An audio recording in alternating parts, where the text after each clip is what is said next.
20-yard line. Hamilton keeps it. Touchdown!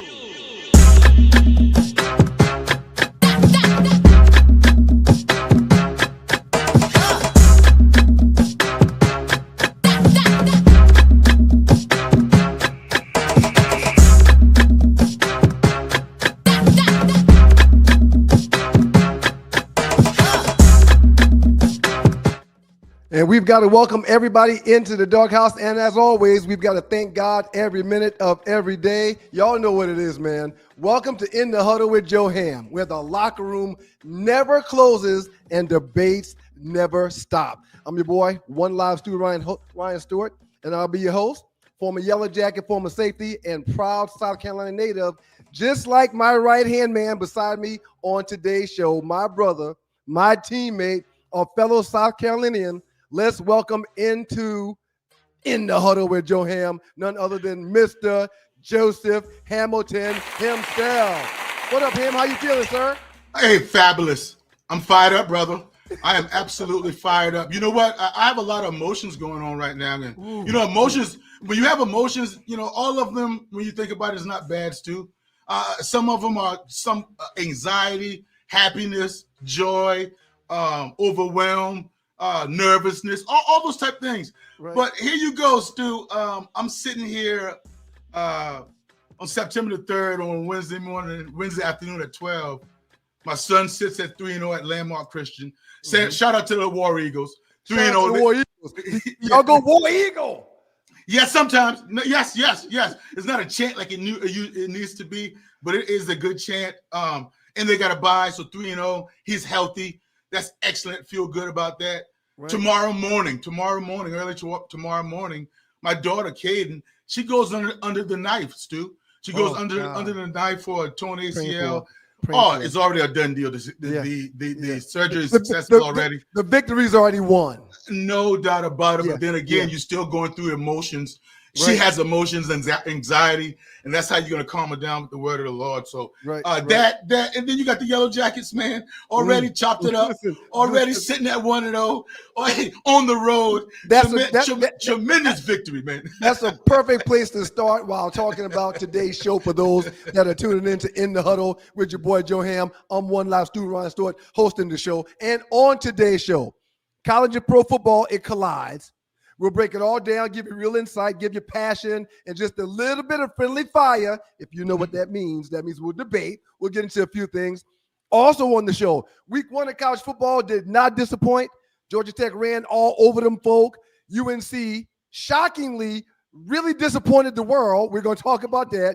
Alabama looking like a shell of themselves from the past. No, Nick Saban is now walking through that door. And Archie Manning may not be ready for the big lights. And lastly, it's prediction time when it comes to the National Football League. Joe will give you his thoughts and his predictions. Who's going to be in, who's going to be out, and can an entire division crash the playoffs? Wait a minute. Joe, I think there's one thing I may have forgotten. Talk to me, brother. That damn Jerry Jones. We may need to do a CTE scan prior to game 1, which goes down tomorrow night on national television when the Dallas Cowboys travel to Philadelphia to face last year's Super Bowl champ. That's the lineup. So y'all strap it up because it's time to get in the huddle with Joe Ham, where a game inside the game is always the realest. What you got, Joe? When you talk about Soul the Farm, that's what Jerry Jones did, and we'll get into that, Stu. Right. But I really wanted to tickle your fancy this morning, and I thought about it last night, and I knew I was going to start it and say it within the first 5 minutes. And here we go. Okay. And you know this is not hating, and you know where I'm coming from. I'm always talking ball and trying to be right, but I stand on facts. I stand on opinions generated by me.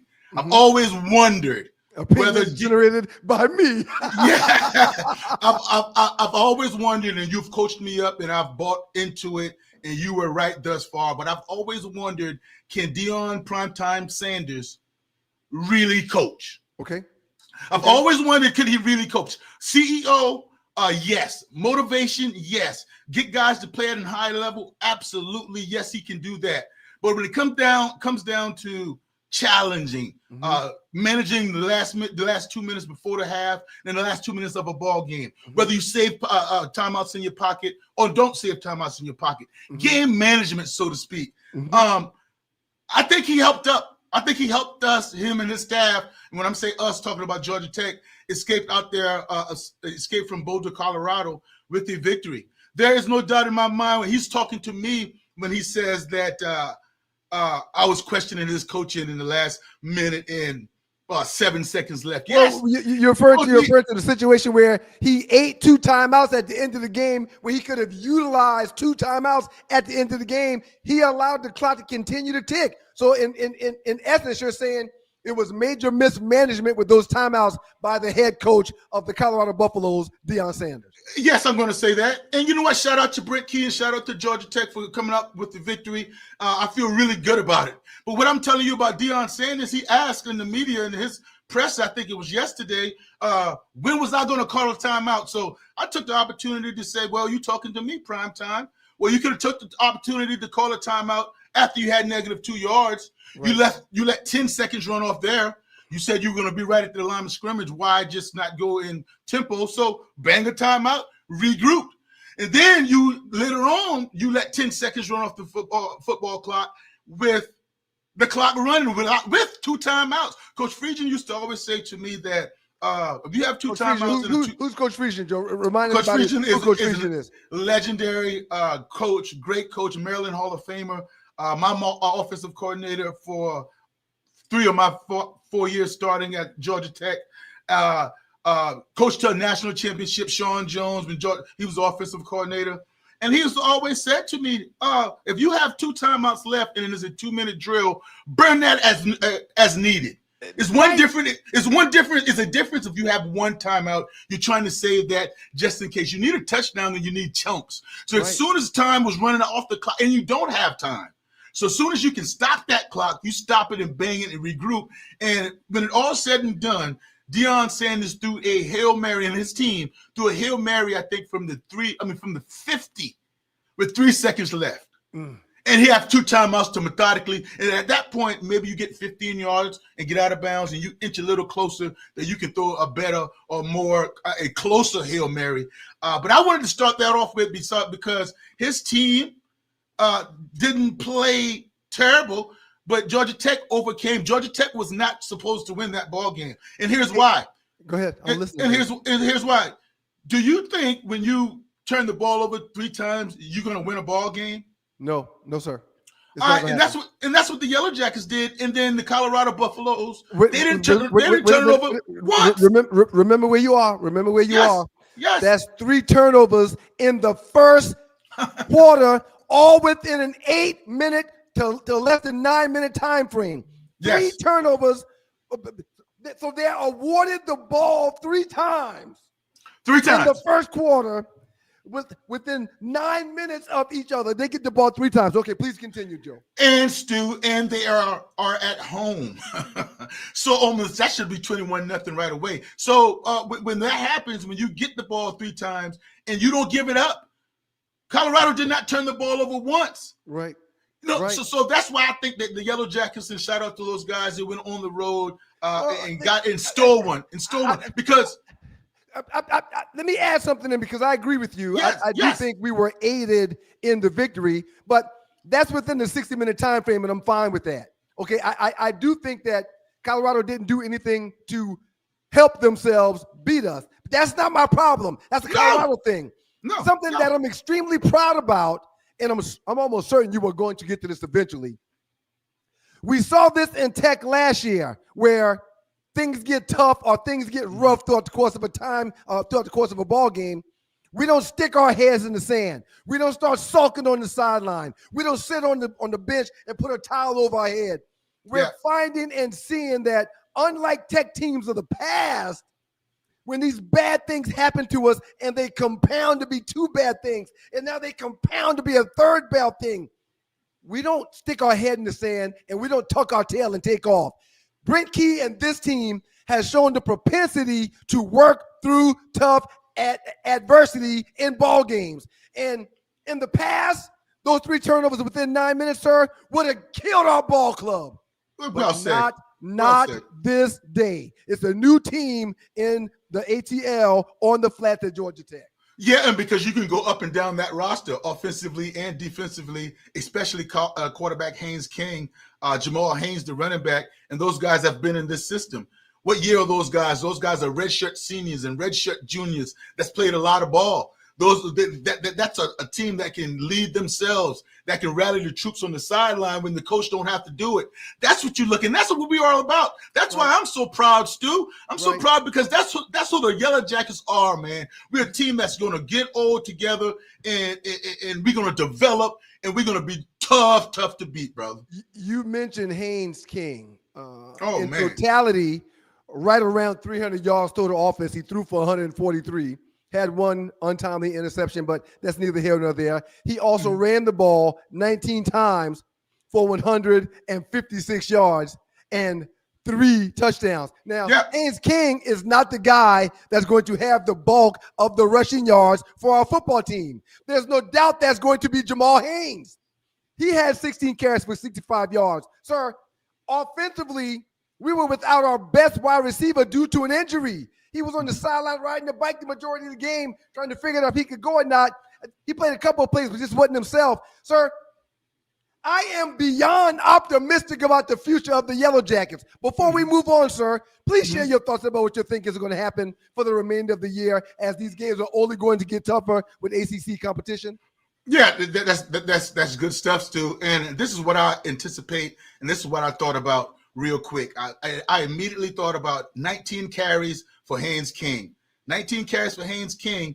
I hope that's a one-off. I hope that's a one-off, and I hope that's one of those things that where you go up to Colorado or over to Colorado and you did what you had to do to win a ball game. Maybe you have to pull that back out, of your back pocket against Clemson and the big boys. But he cannot survive 19 carries in the middle of the defense, running powers and taking those hits. Remember last year? He missed a few games. He was banged up late in the season. So this is what I'm saying as an offensive guy. This is what I'm saying as an offensive guy, Stu. I hear that you. Game, you do whatever it takes to do it to win. That's my point. But it can't be a recipe. It can't be. That's all I'm saying. I hear you, and I agree. Unless he can carry it 19 times and get 150 yards. No, that's what they're giving us. No, it's not. It's not game plan going in. It's not into it. That's not the game plan. But if that's something that we see once we get into one, he's shown to be the guy that's got the propensity to carry it. He's got the intestinal fortitude to get it done. If you need him to carry that bitch for you 20 times. No doubt about it, Stu. And all I would add to that is that if he is available, that's it. Every time he's been in a ball game with the Yellow Jacket uniform on, he has been a baller. I'm just talking about the games he's missed that cost what? We lost 2 games when he missed last year because he was kind of banged up. When he's on the field, there's no doubt about that. And that's how I feel, man. I'm optimistic. Gardner-Webb is a scrimmage game. Hopefully, shout out to Gardner-Webb. But that should be a tune-up to a big matchup coming in 2 weeks against the Clemson Tigers. In the huddle with your boy Joe Ham. I'm One Live Stu Ryan Stewart, breaking down last week's games. Very happy with Georgia Tech and how we started this thing off, Joe. Can't say that the folks that are compadres in the ACC, the North Carolina Tar Heels, can say the same. Very disappointing game, 48-14. I was reading while doing some research for the show today with you and tomorrow with Doug. I don't think Bill Belichick has given up 48 yards in the last 25 years. Man. 25 years. Now, there's a whole lot to talk about, but before I, steal any of your thunder, this is In the Huddle with Joe Ham. Please share your thoughts on that. Butt kicking Bill Belichick took for his first game in the ACC. Yeah, Stu, I don't have to spend, long or a lot of time on this one because it's really not about the X's and O's and what actually happened as far as in the game, because I'm just surprised. I'm dumbfounded. I'm taken aback. All those things you can say because a Bill Belichick coach team. I mean, I was one of those guys that said that, man, what you're not going to see is a lot of penalties. What you're not going to see is a lot of busted coverages in the secondary because they're going to be defensively sound, no doubt about it. Now, where I thought what was surprising to me, Stu, and I'll say this, I thought maybe if the Tar Heels got blown out or it wasn't competitive, it was going to be because they couldn't score, but the other team wouldn't be able to score. I don't see them putting up that many points on a Bill Belichick coach defense. Even if he have to keep it simple, even if he have to just get everybody playing a bracket or umbrella and making sure nobody gets behind them. But the gashing, the explosive plays they were giving up. Gashing, that's a great word. The gashing, that's a great word. And it's not, and let me say this, it's not that, TCU don't have talent. Now, that they were going to run all over, North Carolina was going to run all over them. No, we didn't say that, but to get out there, Bill Belichick and that name that he's associated with in the Super Bowls, very surprising. And the schedule gets light for them. They don't have a brutal schedule at all, so he can pile up some wins. But on the national stage, in front of all those celebrities that were in attendance, that was very disappointing to me. Very disappointing. Quarterback for TCU, Josh Hoover, had an outstanding day. Threw for 284 yards, 27 for 36. Had 2 touchdowns, did have 1 interception. And on the ground, Kevorian Barnes ran the ball for 11 times, had more than 10 yards per carry, did an outstanding job with 1 touchdown. Defensively, Joe, if there's anything that we were expecting North Carolina to do, it would be with the 70 players they brought in out of the portal. It would be have a defense that would have some type of control on the game, have a defense that would allow some type of time of possession to be evenly distributed on the scale if you had to put one side on the other. How blown away were you that wasn't the case when it comes to Bill Belichick and his defense with North Carolina? Totally blown away because I have to say a lot of it is dealing with who he's dealing with now. I have to say it because there's no way when you go to that transfer portal and young kids. Now, I know some kids that's still 21, 22 years old that are playing in the NFL, and you can do that at a young age. But the young kids that you go out and get in the portal and your demanding schedule, your contact drills, the film work, all those things that Bill Belichick is used to doing with no problem, are you taking into consideration that those are kids? His kids did not respond. I don't know, the playbook's too big. He needed to, tighten a scale back on that, maybe all these combo coverages and things of that nature where it's too dynamic for him because that's so surprising. And they were all over the place. They were all over the place like they didn't know what they were supposed to do. To me, that says that you have too much in the playbook. And that's defensively. That's just where you should be able to just read and react. So I look at the transfer portal relating to those guys, and does he have the talent in the cupboard? Or does he have anything in the cupboard to say we can make a play? That's a little bit of ACC talk in the huddle with your boy Joe Ham. We'll pay a little bit of bills. I'll tell you about this tailgate that's coming up weekend here. And when we get back on the other side, Joe and I will delve into the SEC. Okay, several big games and several big upsets in the SEC this past week too. Dude, I am like, I probably shouldn't say, it's not politically correct to say a fat kid eating cake, so I probably shouldn't do that. No, don't do that. It's probably enough to say I'm like a homosexual. Okay, let's see. I'm excited, man. I'm very excited for the week 1 that we had in college football to be what it was, and for NFL's week 1 to be starting tomorrow night. I'm very, very excited, man. We're getting to the SEC up next. Hey, let me tell you about a quick, big thing that's going on in the world of the Two Live Stews. We got our Two Live Stews tailgate going on. The first one of the 2025 NFL season takes place on Sunday, September 7th at the Gulch down by the Mercedes-Benz Arena. Lot B94, Centennial Olympic Park is where you can find us. We have advanced tickets, y'all. The information is right here. Advanced tickets, $35 until this coming Wednesday, September 3rd. Then Thursday and Friday, the tickets go to $40. And then when you get to the tailgate, the tickets will be $50. Doesn't it make sense to save you $15 right now for all the food you can eat and all the drinks you can drink and all the beer you can enjoy if you choose to? Y'all come on and hang out with your boys, the Two Live Stews, Doug Stewart and Ryan Stewart, going on this Sunday for the Atlanta Falcons and the Tampa Bay Buccaneers first conference game. First division game, game 1. It's a big, real one. We'll have DJs, TV, so if you're not going inside, you can watch the game. And again, food to feed you the entire time you're there. You saw the information. I'll show it to you one more time. Send that cash app to $2 Live Stews. $2Live Stews in the subject line. Put your name, Stews Tailgate, and we'll make sure that you get your band when you get to the tailgate. Y'all keep it locked, man. More In the Huddle with Joe Ham coming up here shortly on Stewart Media and Entertainment. Listen, I played in the NFL. I've taken enough shots to last a lifetime. And let me tell you this, taking a shot just to lose weight, that's not a smart play. That's why I roll with Brain IQ. The all-natural weight chews cut cravings, boost metabolism, and sharpen focus. No needles, no chemicals, no crash.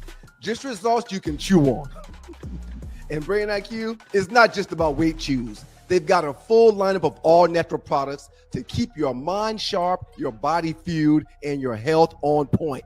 Skip the needles, choose natural. Order now. BrainIQHealth.com/REF/1Live Stew. Brain IQ Chews. Smart, natural, built for results.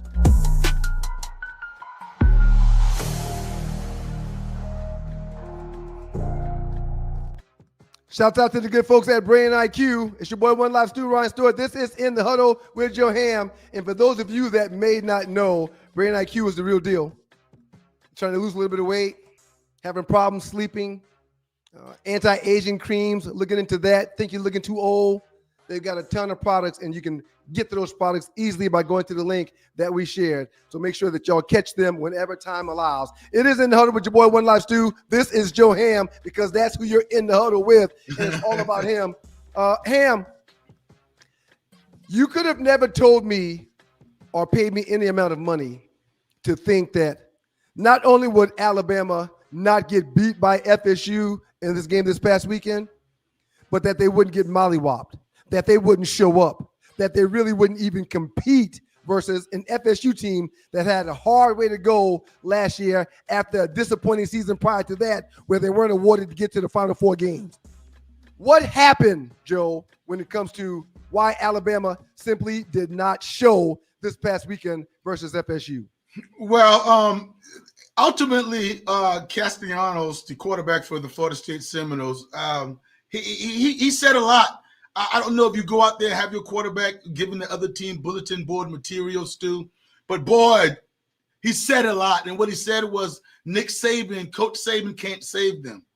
And, you know, no student athlete that's played football in the SEC, ACC, around college football would have made that statement in the last 10, 15 years about Alabama. Not come close to making a statement like that. So before you move on, yeah. Did he see something on film? Did he go into that game knowing they were going to bust their tail? What gave him the testicles to put that billboard material out there for the world to consume?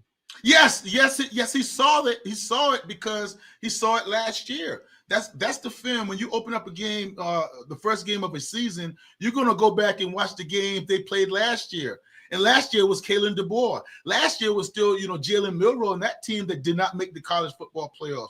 That team lost to Michigan in the bowl game. So when you look at that, you look at a team that Florida State said all off season while they were lifting weights, while they were, running, all those type of things, early morning conditioning, mat drills, that we can beat this team. We can beat this team because the mystique is gone. The mystique that, you even know, we all know, and we kind of gave it to Nick Saban is there. That's why Alabama is great, and rightfully so. They're going to win 2 or 3 games because of Nick Saban's coaching and his adjustment and how his attention to details and how he's going to have these guys ready to play. Well, those guys and probably the coaches were saying it as well. This is not the same Alabama team. That's why he said that. And to go out and see it, Stu, and to go out and see it with our own eyes that, whoa, they're not physical. Florida State is running the ball down their throat. What is happening? This is not recognizable. And with that being said, the playing field with Alabama and the rest of the SEC is a level playing field now. Because you can't tell me LSU and Georgia and all these other teams didn't have talent that Nick Saban had. Nick Saban had talent. The talent board, you're not live, Stu. I can't hear you, brother. I know you're saying something, but I can't hear you. I said, I'm sorry. They- You're saying so much, and I keep writing down notes. We're not going to get to all of it, but please continue with what you were saying. I'm sorry about that. Because Nick Saban, you knew what you were getting. That's not there anymore. So now with the talent being the same, and that coaching mismatch is not over there on the sideline. Gus Malzahn, and offensively, their new addition, OC for the Florida State Seminoles, ran absolute circles around the defensive staff of the Alabama Crimson Tide. Circles. They weren't prepared for what Malzahn was going to do, and I have to have a balance. I would love to hear what you have to say about this. Is it Florida State is back with those guys because they look big. Florida State look coming up. They look good coming off the bus, brother.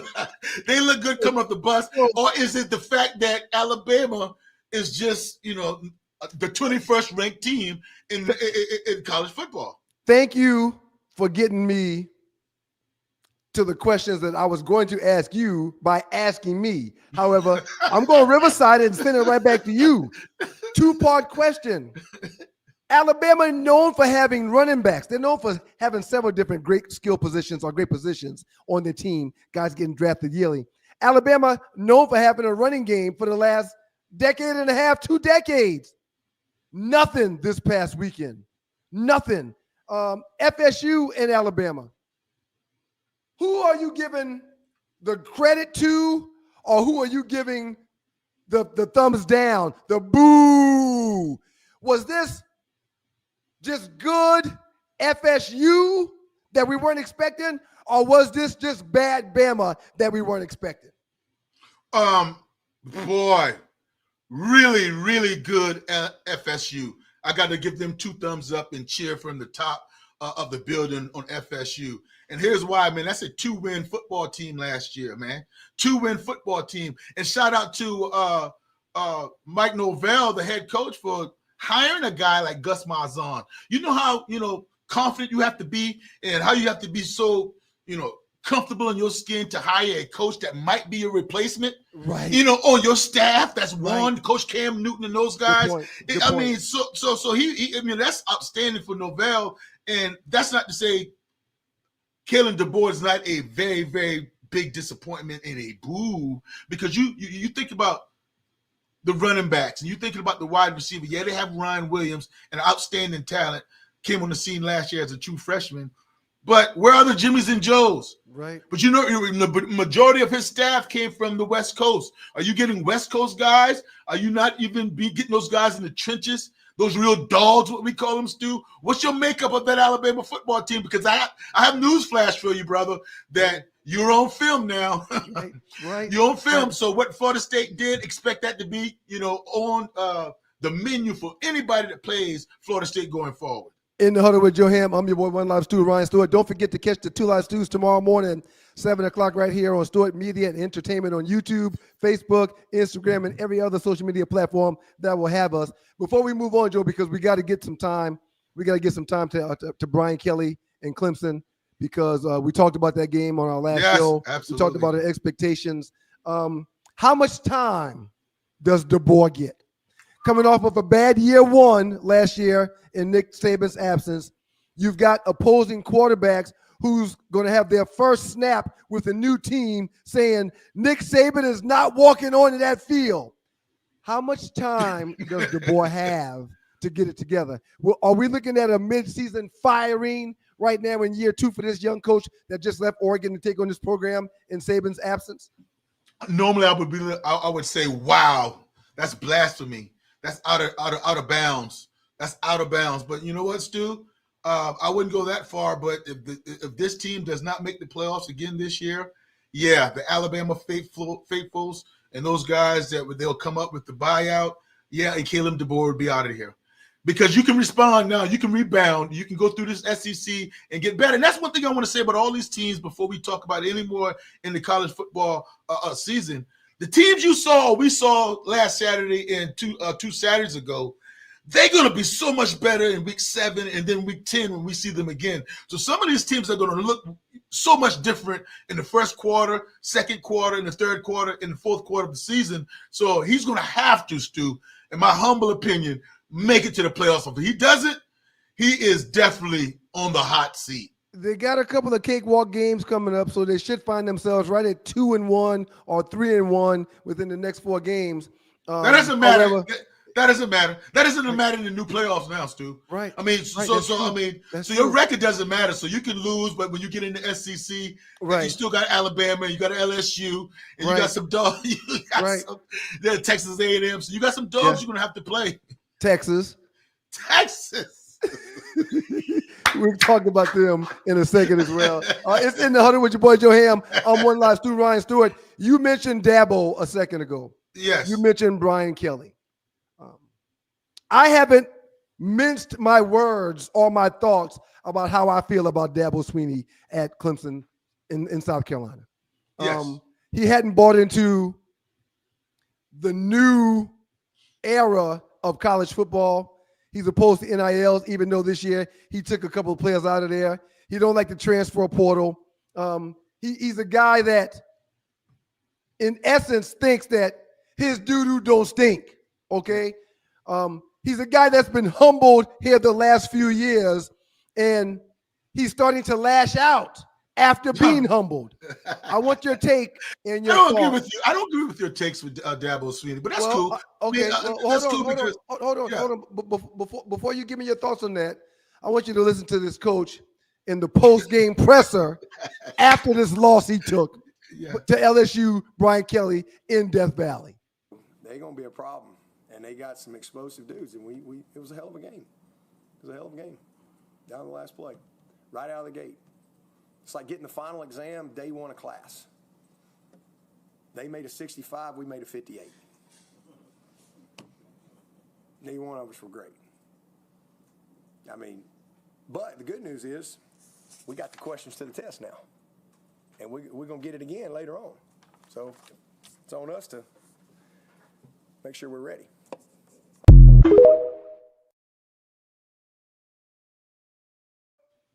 Joe Hamilton in the huddle with Joe Ham. No. You were just about to jump on my back and tell me what he isn't or what he is or he ain't that bad. He just got his tail busted week 1 versus LSU. And prior to the game, when doing pressers and while being seen on camera, he was walking around with his chest stuck out like a chessy cat. Yeah. So your team takes this L. Your team gets this loss. And you come in there and you say, it's like getting a test on the first day of class, which means we weren't ready. Oh, my God. Oh, and not just us. They weren't ready either. Oh, and after the test, we both failed. Yeah, oh, my God. We had a 65, but the team that just beat our ass had 3 points more than us, so they had a 68. Oh, but now we know. Full of excuses. Go ahead, Joe. Let me hear you make excuses for Dabo Swinney. Go ahead, Joe. First of all, I would love to give you a big, humongous shout out because I hadn't heard that clip. I didn't see Dabo Swinney do that. But I would like to clarify what I was talking about. Nothing you said today as far as me saying we have different views on Dabo Swinney. You didn't say anything this afternoon that make me say that. It's just in our past about his stance about other things that we disagree on a little bit, or I don't have the same take you have.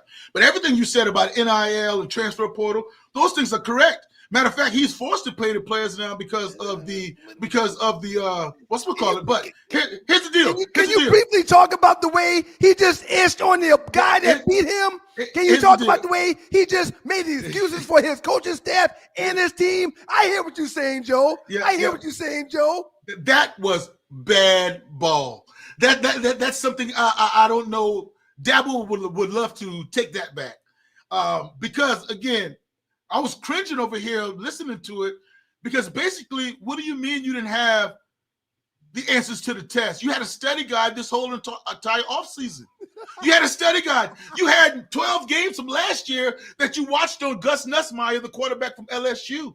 You had the scheme. Brian Kelly has been running this scheme for a long time. You have the scouting report on the players, and so that they're on you. So especially in that second half, LSU looked like the more prepared team.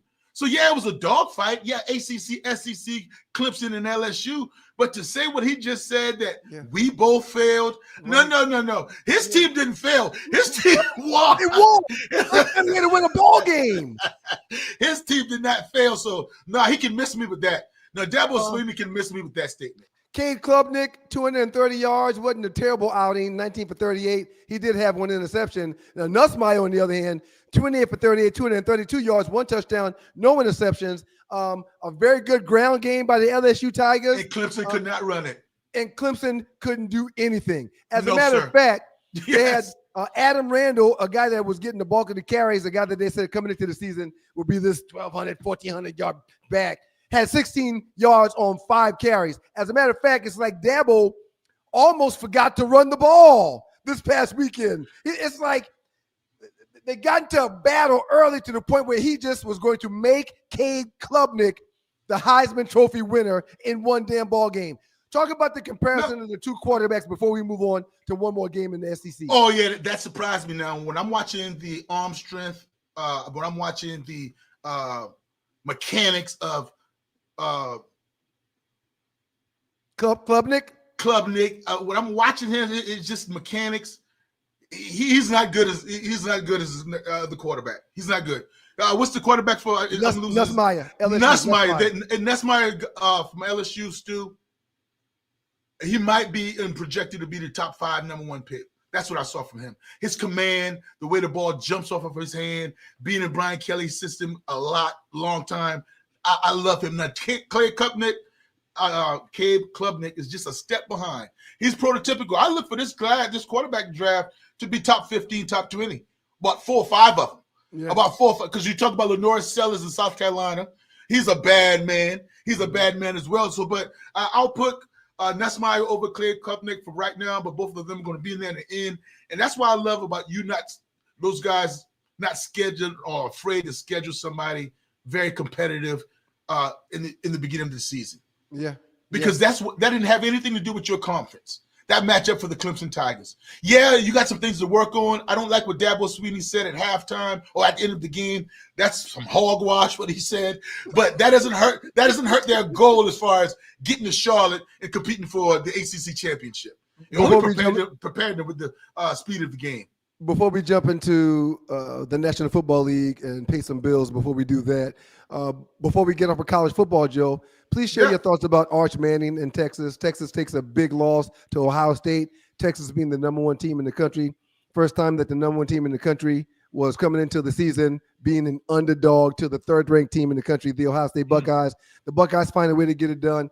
I guess we had to highlight one thing. It would be the disappointing play by one Mr. Arch Manning. But please share your thoughts on what took place between Texas and Ohio State.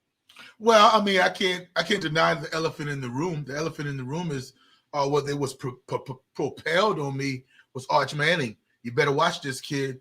He's going to light it up. It's primarily the reason why they were the favorite. They were the favorite going over there to Ohio State to defend the national champions. So, and he played like garbage. And the reason why I say it so emphatically is because you got confused. You showed me happy feet in the pocket. The Ohio State Buckeyes only blitzed 4 times. They confused in the back end with coverages. Matt Patricia, shout out to him, the new defensive coordinators for the Buckeyes. He had Arch Manning patting, not very comfortable, not knowing where to go to with the ball. And to have 37% of your throws off target for Arch Manning, that was footwork that disappointed him on Saturday. And being able to maneuver the pocket and dictate and anticipate what the coverage was going to be, I was a little disappointed in Arch Manning. You know what? Generational talent. Why did we give him that? Because we were told to. Because nothing says to me about Arch Manning generational. Right. Arm strength, no. Right. Size, no. He was preseason Heisman Trophy winner. Says several people. He was number 1 in the pole position for the Heisman, Joe. Yeah, I got one thing that's generational that's on his side. His last name is Generation. That's- Yeah, I got it. But he didn't play like it. He didn't play like it. And that's not to say he's going to not be a really good quarterback. Does he have time? That's my question, because he's been in this offense for 3 years. He should know this offense a whole lot better than he showed me this past weekend. Does he have time to become the Arch Manning that everyone was telling us he's been for the last couple of years? I'm so glad you asked me that question, Stu, because why would you ask me that question? Does he have time? And he has 11 more games this season and then 12 more games next season. See, we almost, and I said that this morning, hey, he might play, if he continue to do this, he might have to come back next year. Yeah. You know, so he's only now a true junior. Yep. So yes, he has time. He has time to go and fix things that if he doesn't get better and, you know, clean up some footwork and mechanics, he can come back next year. So that's the benefit that Arch Manning has. In the because he's financially solidified. Yeah, he made 6.2 last year. Oh yeah, and his last name, man, they caked up. You know, me and a buddy earlier today, before I went to mentor at this school, was talking about. He asked me if Shiloh Sanders had a job yet, and I said no. My research says that he has not been picked up yet, even though I keep hearing that the Pittsburgh Steelers may pick him up. However, this first to second week of the National Football League, there's still going to be a lot of movement, so he has a chance to get picked up by somebody else. But I finished the conversation by saying, hey, you do know that at the end of the day, if he never, ever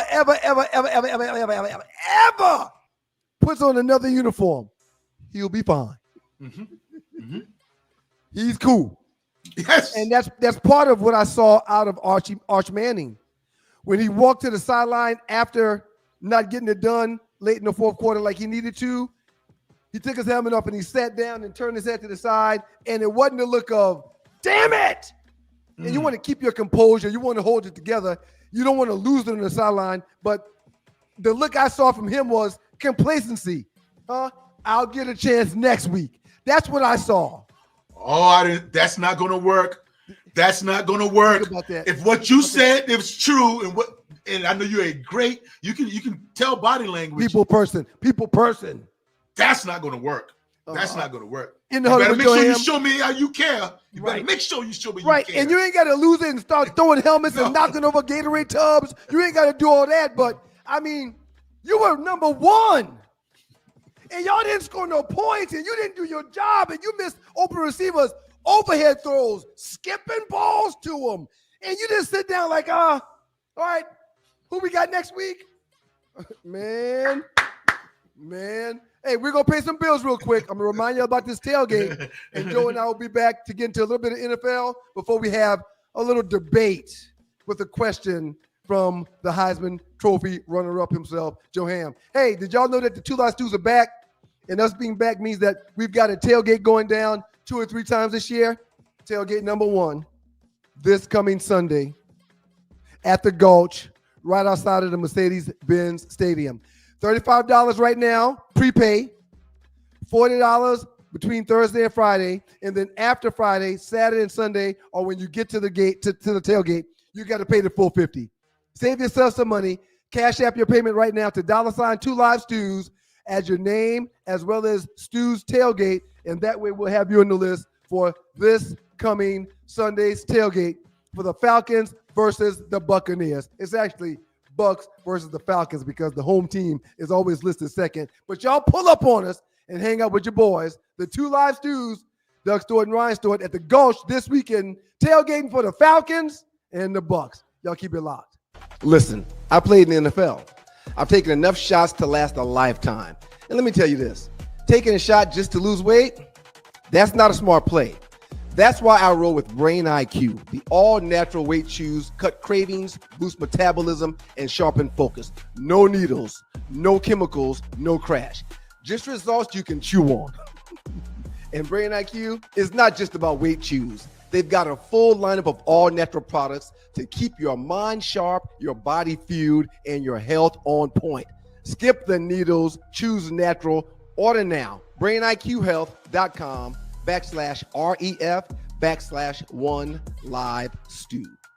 Brain IQ Chews. Smart, natural, built for results.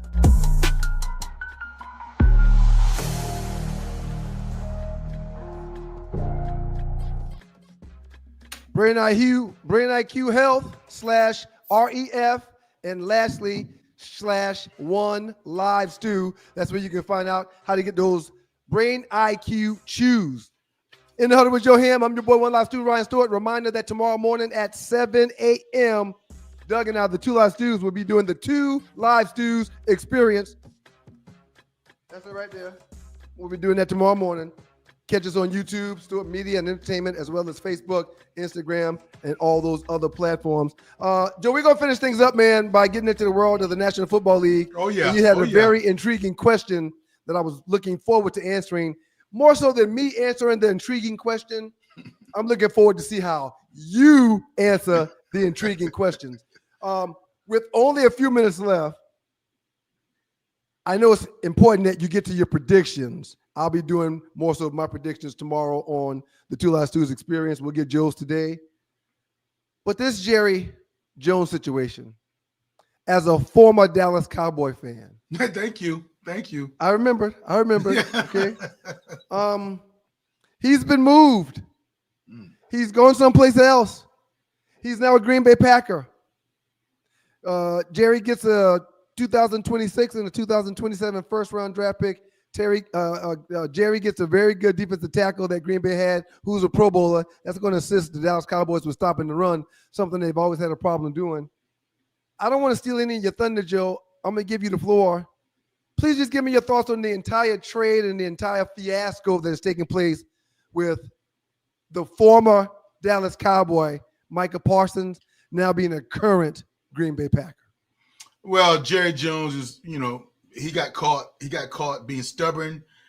He got caught having his pride getting in the way. He thought he had a decision made with Micah Parsons, but he didn't. Not verbal, not without talking to his agent. That doesn't happen. You know better. And as it unfolded, he started telling lies to Stephen A. Smith about how Micah Parsons' agent told him to kiss his what and all those type of things. It didn't occur to the point to where now the price went up. To the point to where now you got Micah Parsons laying down on the sideline, and things have changed. Things have changed now, so you had to revamp your thought process. You wanted him, now you don't want him. You got to give us excuses why you botched the snap, because this is why you botched the snap. Where do you think Green Bay, in your opinion, is going to end up in the next 2 years as far as records? Do you think they're going to be making the playoffs? No question. Yeah, me too. They might play for a Super Bowl. Agreed. So those two picks you're getting anyway, those 2 picks are going to be late conditional round picks. Right. Yeah, 28 to 32. Right. Let alone if they win the Super Bowl, talking about the Packers, that'll be the 32nd pick overall. Right. So you can't win this. You can't win this, Jerry. Your pride got in the way, and it's going to come back to haunt you. A lot of people are going to fast forward, including me, to week 4 when the Cowboys play the Packers. I'm anxious to see that, but there is no doubt that the move that Micah Parsons was able to get, the highest paid non-quarterback in history, is going to benefit the Packers. And the Cowboys, man, that's the debacle of this whole situation. In the Huddle with Joe Ham, I felt exactly like you did the minute that the trade was done. It really kind of pissed me off because I played with a generational talent. That's Barry Sanders. Yes. And Chuck Schmidt, the general manager at the time when I was there, I overheard Chuck saying multiple times that no matter what happens, that Barry Sanders will never, ever wear any other uniform in the National Football League. He will always be a Detroit Lion. They would make sure that he would never, ever don another uniform, to the point where when Barry gave them an ultimatum of trading me or I will retire, the Lions didn't even open up an opportunity for trade. The Lions didn't even test his worth on the market. They said, and they were hell-bent on, this is a generational talent that will never, ever wear another uniform, which is how I used to feel, and which is how I felt when I heard about the trade that the Dallas Cowboys had with the Green Bay Packers. But, Joe, is it just me, or after 2 days, or after 3 days, or after hearing Jerry Jones speak about the situation, Yeah. even though he very well may have been lying, I started to see another side of the story. Oh, Without me telling my side of the story, based off what you just said, is there another side of the coin that you may have? Is there anything positive that you may see as a former Cowboy fan, as a former supporter of the Star? Do you see any positive or any situations that makes this thing not too bad for the Dallas Cowboys? no, absolutely not. Absolutely not. What can it be? Stu, I envision our friendship is going to last another 40, 45 years. You're going to have to come back with me in 3 years. And that's if Michael Parsons doesn't win a Defensive Player of the Year. He doesn't lead the Packers to a Super Bowl. He doesn't turn that defense into a top 5 defense because they have players already on that roster. No, because again, even if Jerry's going to say positively, and I'm not saying it was bad, I disagree. If that one player, Michael Parsons, turned into be 6 other players, who are those other players? See, he's thinking too much. And shout out to him. He's thinking so much of him doing the Herschel Walker trade back in the early 90s. And they got Russell Maryland, and they got Darren Woodson, and they got, the Smith, the linebacker. They got a lot of players for that one Herschel Walker. This is generational. Herschel was good, but Herschel, but this is generation. This is a pass rushing machine that ain't no guarantee that you're going to get it. So, no, I don't see anything positive right now in the next 2 years that can come out of that move Jerry made. No way. I'm not here to argue with you. This is In the Huddle with Joe Ham. I'll be listening in the morning. However, after sleeping on it just a little bit, to use one asset, which Michael Parsons was, as great as he is, he's one of 53 assets that Jerry Jones has access to. Uh-huh. You use one asset and find yourself with 4 or maybe 6 assets is a way to transform a bad situation. Yes. Okay. Yes. Okay. Yes.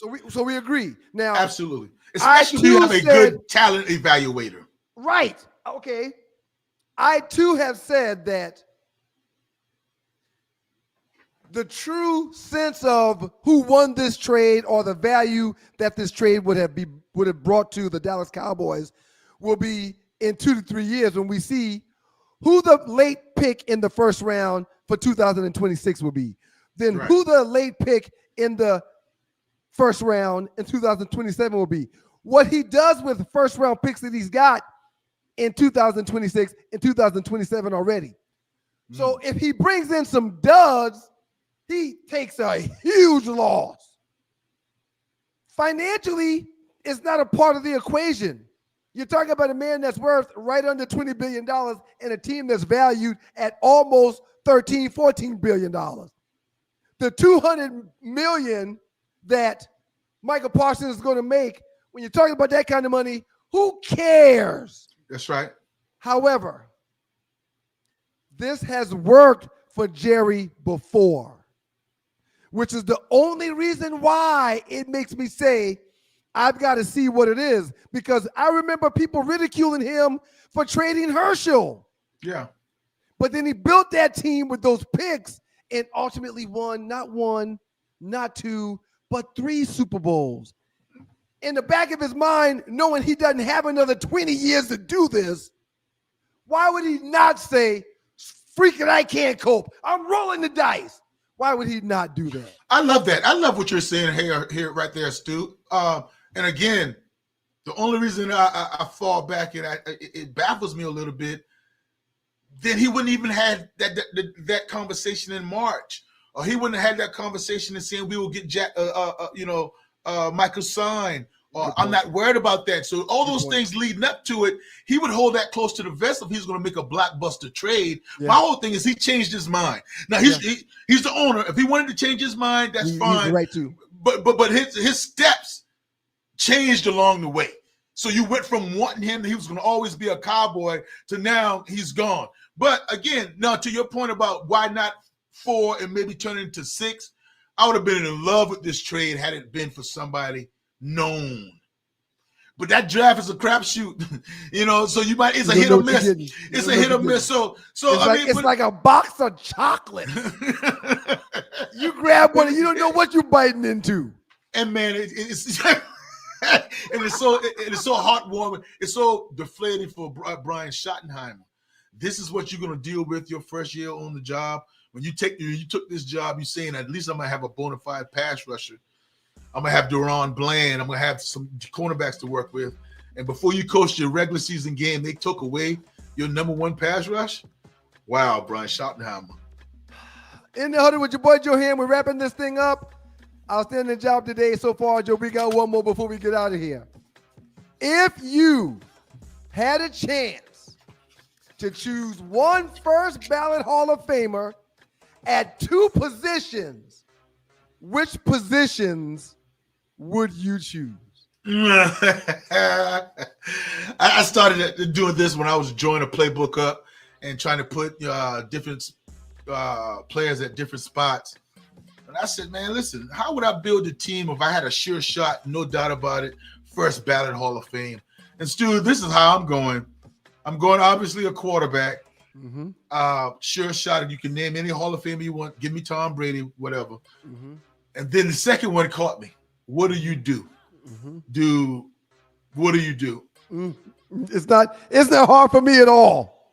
And what I'm going to do with that is it's not hard for me at all. I think we might be on the same page. And for what you do is you protect that Hall of Famer for me.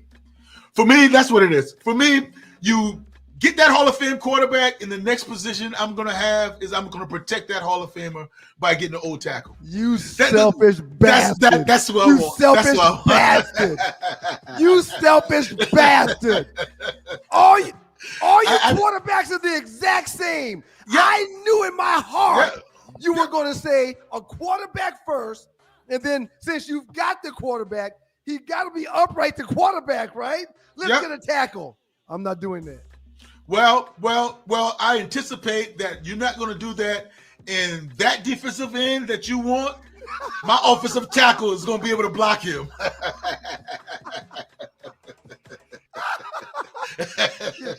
Give me a defensive end.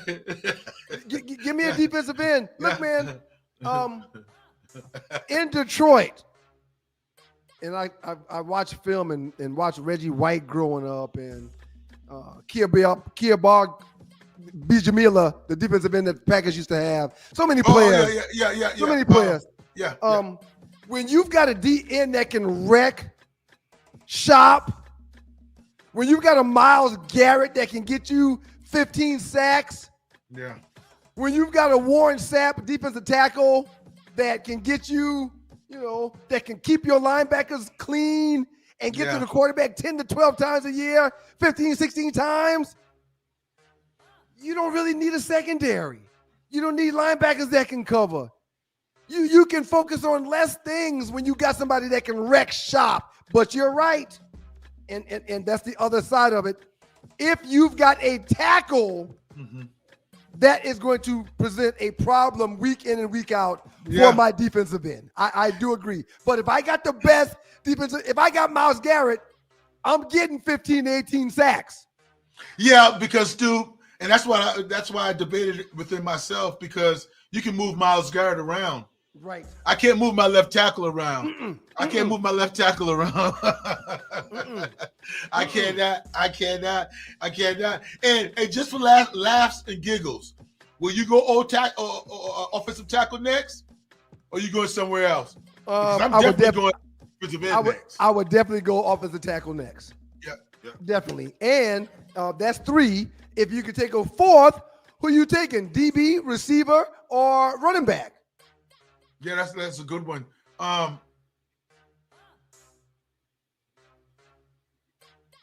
DB. He gets to take number 1 out for the opposing offense. Yes! Hey, man, we don't have a lot of time. We're wrapping things up in the huddle with your boy Joe Ham. Please share your thoughts on I'll be conference quick. championships, champs, the MVPs, or whatever. All you want to be on the record for your upcoming NFL season for 25-26. Yeah, here's what I got, what I came up with, Stu. Here we go, brother. NFC North, I have the Packers. NFC South, I'm going with the Bucks. NFC East, the Eagles. NFC West, the Rams.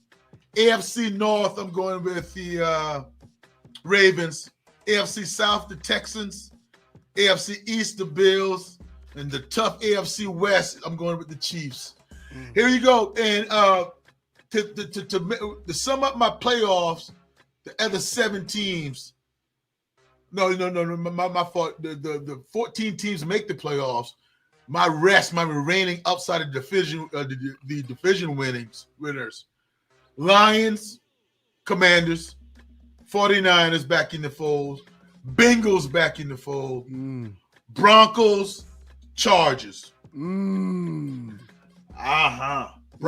Chargers. Because you just finished by saying Chiefs. Now you're saying Chargers. Okay.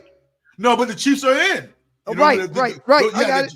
And that's where I'm going along to, where I think the AFC West, they're going to get 3 teams in. Mm-hmm. And I think the NFC North is going to get 3 teams in. Green Bay, Detroit, and who else? The Lions. Your boys. Oh, no, Green Bay, Detroit, and Chicago? No. Green Bay, Detroit. Who am I missing? The Vikings. Vikings. The Vikings. And then, obviously on the AFC West is the Chiefs, the Broncos, and the Chargers. Right. Okay. Super Bowl. Who wins it all?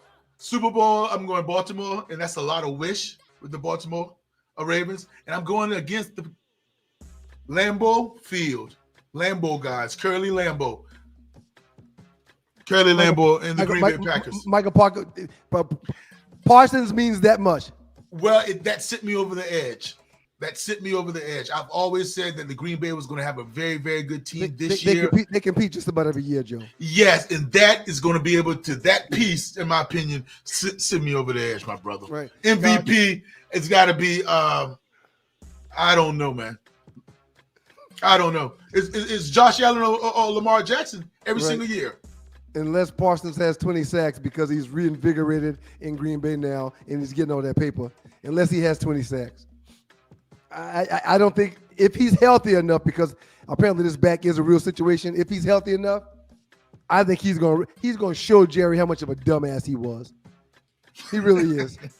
And the one way to do that is to get an MVP or to get a Super Bowl and to be an impact player that supersedes every number you've ever had. He averages 12 sacks a game or 12 sacks a year. Yeah. If he gets 18 to 20, that might send Jerry away. They might take the team away from him. They might not let him make any more decisions if he gets 20 sacks this year. And you're going to have to watch him the entire season and maybe into the playoffs. Right. I mean, so it's not your fan base and the media. They're going to keep Micah Parsons' name in Jerry's ears the entire season. And don't forget week 4, he goes back to Dallas with Green Bay. He plays in Arlington with his new team that just traded him from his old team. Stu, he's going to wreak havoc.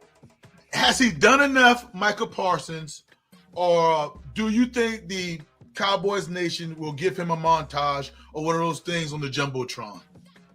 No, Jerry has beef with Michael Parsons. Jerry don't like how he was handled, or Jerry don't like the fact that Micah didn't kiss the ring. Yep. And he'll never be in the Dallas Hall of Fame. He'll never be in the Ring of Honor. He'll never be able to come back and have a day. No. Right. His ties are cut with the Dallas Cowboys. Listen, one thing about Jerry, it's just business. He don't give a damn. It ain't personal. No, because he held Jimmy Johnson out of the Ring of Honor for almost. Jimmy Johnson's the Hall of Famer. almost 3 decades. He made Jimmy wait. Hey man, we apologize for not getting to any of the text messages. Outstanding job, Ham. I'm giving you an A+, man. You're giving you an A+, man. Really appreciate your effort and your contribution. Outstanding job. Enjoy the game tomorrow night, man. Enjoy the game, man. It's Thursday. Football season is back, man. And we're going to keep doing this thing here every single Wednesday in the Huddle with Joe Ham. We appreciate you, Ham. Peace. Quick reminder to everybody, man, tomorrow morning at 7 o'clock, bright and early, Doug and I, the Two Live Stews, right here on Stewart Media and Entertainment on YouTube, Facebook, and Instagram. That's a wrap, y'all. This week's episode of In the Huddle with Joe Ham, where two teammates turned brothers bring you the realest takes in the game. Big thanks to y'all for rocking with us. From the Yellow Jacket days back to the bright lights in the NFL. Joe and I love to keep it real. Thank y'all for being here. We'll be back next week with more college fireworks, more NFL drama, and more of that good old-fashioned debate. Until then, remember our tagline, In the Huddle with Joe Ham, where the locker room talk goes prime time. Peace, y'all. We appreciate y'all for being here.